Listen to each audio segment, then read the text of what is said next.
right are like, yeah, we totally owned those woke libtards with this one. While people on the left seem to think this whole thing was basically making fun of They those would have right-wing got that chuds and they from were the just too freaking stupid to see it. Honestly underworld though, I see franchise. this as more of a victory for common sense and moderation than for any particular side. It's a Yeah, win for the silent majority of normal people caught up in the middle who are yeah. tired of What's good, everybody? It's Mr. Composition, the MC that writes fiction, back at it with another reaction. This one is to the critical drinker joining the Panderverse. We're winning.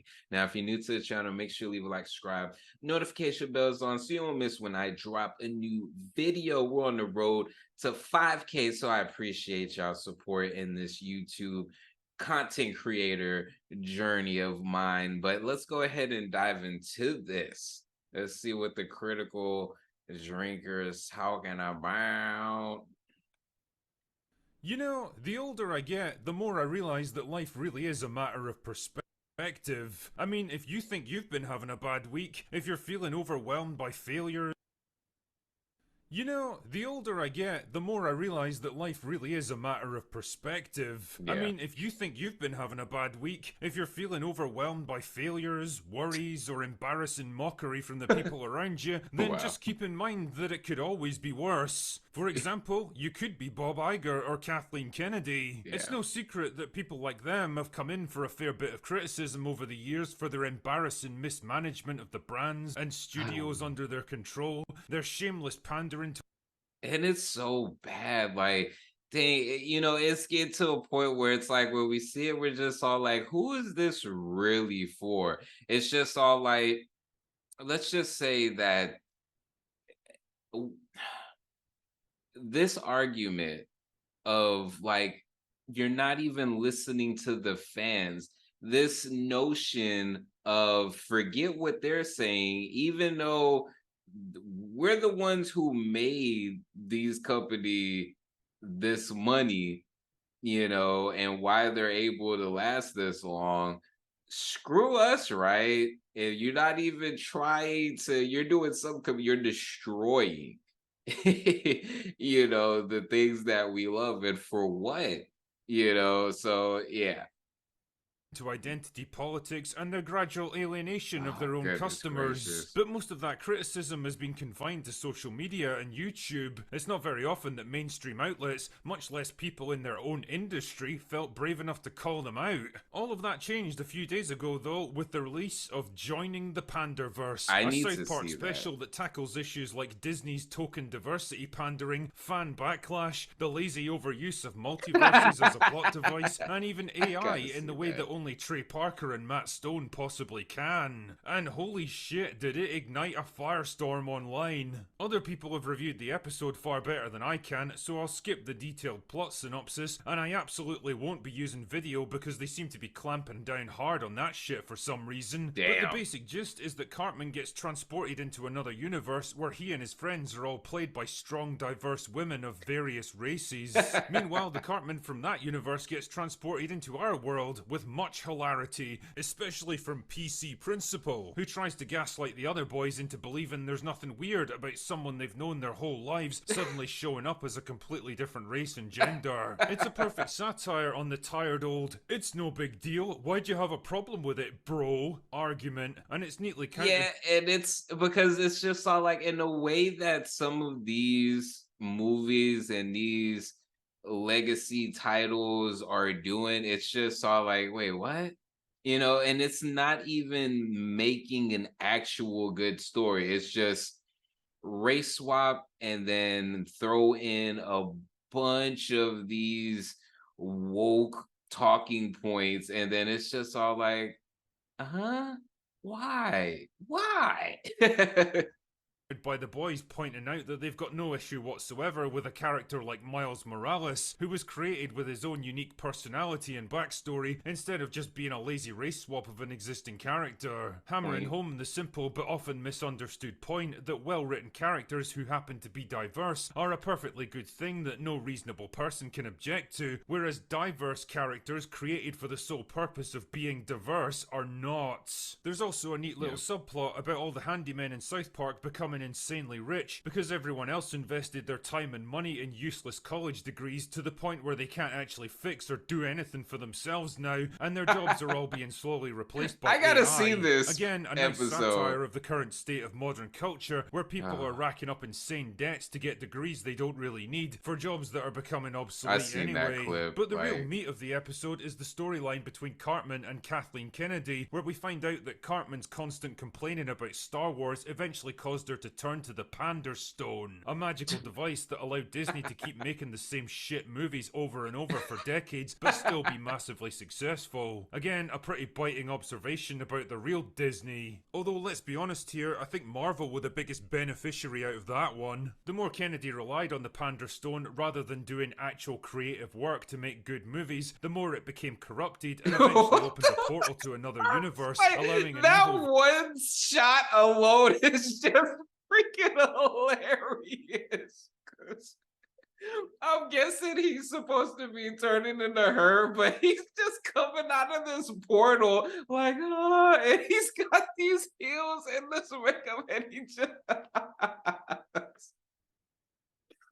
I gotta see this episode because goodness gracious. But yeah, everything that the critical director is saying so far is on point, because it's just all like there is correct ways of doing it and then there's wrong, and it's just all like him explaining the concept of the episode and then like the different plots that are going on in that episode. It just, you see the parallels in real life. It's so on point. Version of Kennedy's come through with all her worst personality traits dialed up to 11 and lay waste to Disney's movies. As with most stuff that South Park does, the whole storyline actually provides a fairly balanced perspective on a highly divisive issue. And despite what you might have heard, the Kennedy from our universe is generally portrayed sympathetically as a well-meaning but slightly disconnected Hollywood executive who wants to make a positive difference to the world but lacks the creativity and dedication to actually get it done, and instead finds herself constantly reacting to other people's criticism, ultimately turn into a quick, lazy solution in the form of the Panderstone. But the thing is, the only reason she does it in the first place is because of Cartman's constant whining and nitpicking about everything that she produces. Clearly the writers are taking aim at toxic fans who find reasons to complain about absolutely everything, and the evil Kathleen Kennedy from another dimension. That is the other side of it. You know, you have fans, and I see this in all different mediums, to the point of where something's actually decent or good and you have people ripping it to shreds, and I'm just all like, yo, the story was dope, the CGI wasn't no crazy stuff, it blended well. See it a lot in anime, you see it a lot as far as in music and just different things, and it's just all like there are times where the directors and the people are pandering and it's horrible, but there's times where they're not and the fans are just like ripping it a new one. So it's just all like, hey, did you even give it a freaking chance?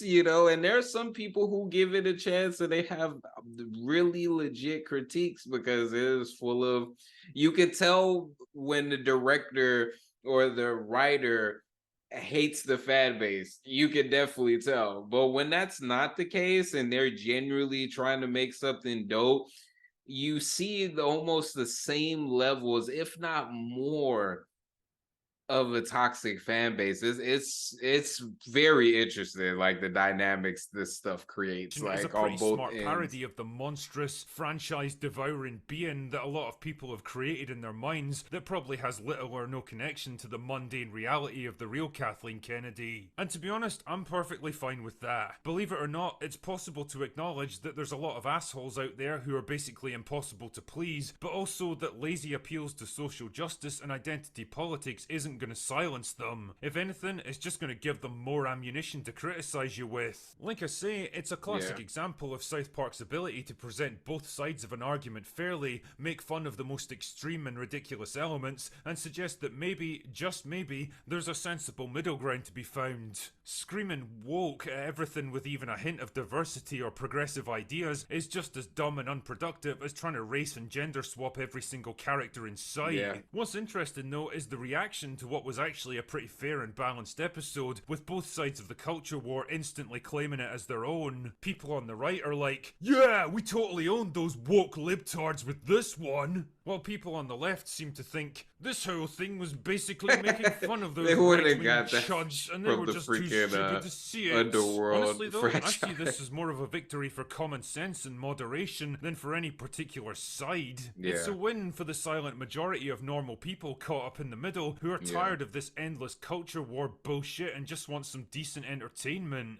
Those are the people this episode is really meant to appeal to, and in that respect, it works perfectly. What's more important though is the long-term implications of this. South Park is the first mainstream production to openly acknowledge that yes, there is actually a real problem with how we're making entertainment these days. Yes, Hollywood is relying far too much on lazy and tokenized diversity without any artistic integrity to back it up. Yes, it's creating an increasingly antagonistic relationship with their own customers, and yes, whatever their intentions might have been at first, executives like Kennedy and Iger have played a big part in that. This might be the first domino to fall, but I suspect it's not going to be the last. The first step towards fixing a problem is acknowledging that it even exists, and that acknowledgement is out there now. It's being spoken about openly for the first time, and it makes me wonder how many other people that have stayed silent until now are finally going to grow a spine and speak up, now that South Park have paved the way for them. Personally, my hope is the same one it's always been, that we can somehow find a way back to producing movies and TV shows that relied on good storytelling and character building to sell themselves, and not how many socio-political boxes they could tick along the way. That liking or disliking a new movie doesn't have to become the core of your entire identity, or a way of beating the other side over the head in a never-ending battle for dominance. We're still a long way from reaching that goal right now, but we've just taken the first big step towards it, and with a bit of luck,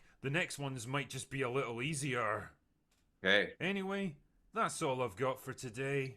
Man, that was a dope freaking take of just what's going on. And I've been seeing several things as far as this episode of South Park. Gina, who was in The Mandalorian, was going in, and a couple of other platforms and creators have been talking about it. And South Park, man, the fact South Park is still running, and I've been like, I haven't seen any recent episodes. I think I've seen a clip of maybe like the pandemic one. But other than that, it's been a minute. But I did always appreciate the way that they would take certain things that are going on and just take it to level like 900. But thinking about it, it's just all like, and they are pretty balanced. I don't think South Park gets enough. Well, I mean, they do. I mean, they've definitely won several things because of it. But that this was who was in the kitchen cooking when they got this episode. It was just all like, oh man, let me go ahead and cook. If you've seen the episode, let me know what you think. I might check it out because this definitely seems like something dope. And South Park, their whole universe, like I've been really big on universes lately and just different intellectual properties and the stuff that they have within it. South Park definitely has some bangers. I'm not even gonna lie. I was thinking about the Lord of the Rings episode or whatever, and they just got so many like that where they're just like parodying certain things, and I'm all like, they're genius. It does make me want to create something animated or something in that kind of format. But anyways, this was dope. This is my first time reacting to a Critical Drinker video. Not the first time watching it, but reacting to it. So, hey, I always appreciate his videos. But let me know what y'all think in the comment section. It's Mr. Composition MC that writes fiction. Make sure to leave a like, subscribe, notification bells on so you don't miss when I drop a new video. We're on the road to 5K. Make sure to check out the description for all of my goodies, my music, my books, and my comics that I've created. Check them out. Peace. Yo, the black sheep of the black sheeps. Yo, it gets grim when the pen reaps. Silence when the honor one speaks. Gotta work while everyone sleeps. Can't sleep on the work that I do to beats. Being ready for the return to fall. Maybe I should be asleep, but these full moon vibes got me in the deep. Emotional roller coaster strapped in my seat, ready for a trip to find what I seek. Passing